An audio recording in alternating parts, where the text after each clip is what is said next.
Si je te partage cette vidéo, c'est que je m'y suis reconnu. Après l'avoir regardée, je ne vois plus les choses comme avant.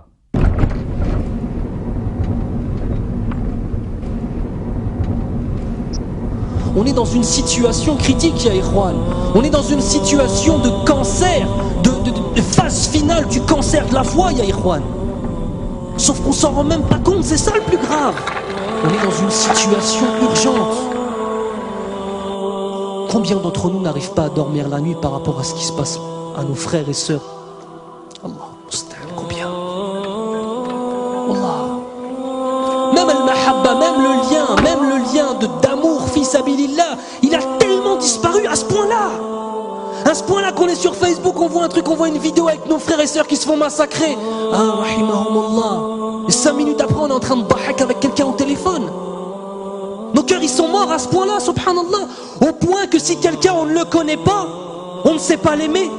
C'est ça l'amour fils abilillah.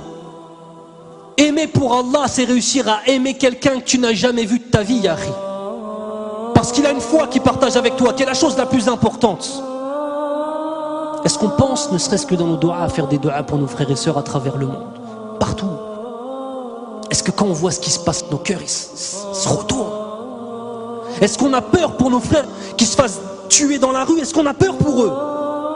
Est-ce que quand tu vas rentrer, est-ce que quand je vais rentrer chez moi avec ta femme, elle va voir ton visage, elle va dire qu'est-ce que t'as, ya Habibi? Qu'est-ce qui se passe? Tellement ça va se voir sur nos visages. Quand tout ça, c'est notre relation avec Allah Azza wa Jal qui n'est pas assez forte, ni plus ni moins. Ni plus ni moins que ça. On est loin, ya Ikhwan. On est extrêmement loin. Extrêmement loin. C'est un musulman, même si un bébé, bon, j'ai le pouvoir de dire, ça m'énerve. Tu vas pas tuer le bébé quand même? Moi, je tue le bébé. Moi, je tue le bébé. Mais un bébé de 2 ans, par exemple. Moi, je le tue. Mais 1 an, même si avec les femmes avec des grossesses, moi, je le tue. Si le musulman ne parte pas dans le kilomètre 5, nous les Antilles, nous devons aller pour prendre tout le reste des musulmans là-bas pour manger. Parce que le musulman c'est bon pour manger. Parce qu'il avait beaucoup de têtes, donc il faut manger comme ça. Bon.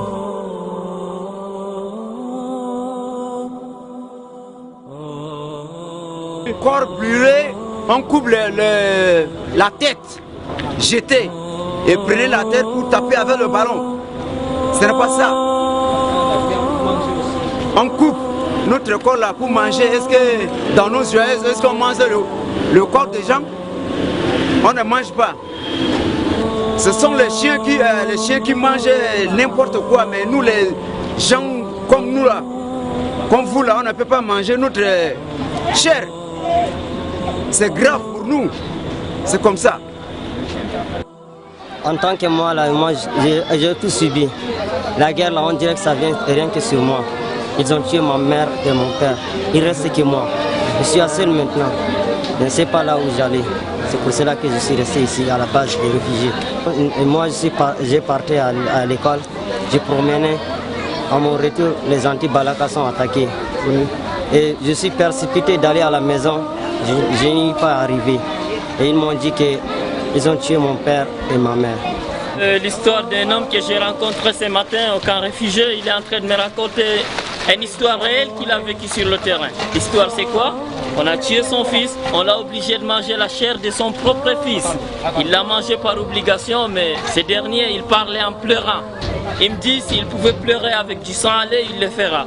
Vraiment, et il a dit adieu à la viande. Lui, il va plus jamais manger de la chair, que ce soit la chair des animaux, comme poissons, etc. Il a juré de ne plus manger la viande parce qu'on l'a obligé de manger la chair de son fils, mes frères. C'est vraiment terrible. Ces gens-là, ce sont ceux qui nous aident ici à vivre. Sans eux, on serait déjà morts. Parce que les vivres ils nous amènent des vivres chaque fois. Nous mangeons grâce à eux une fois par jour. Mais ça ne nous dérange pas. L'essentiel, c'est de vivre.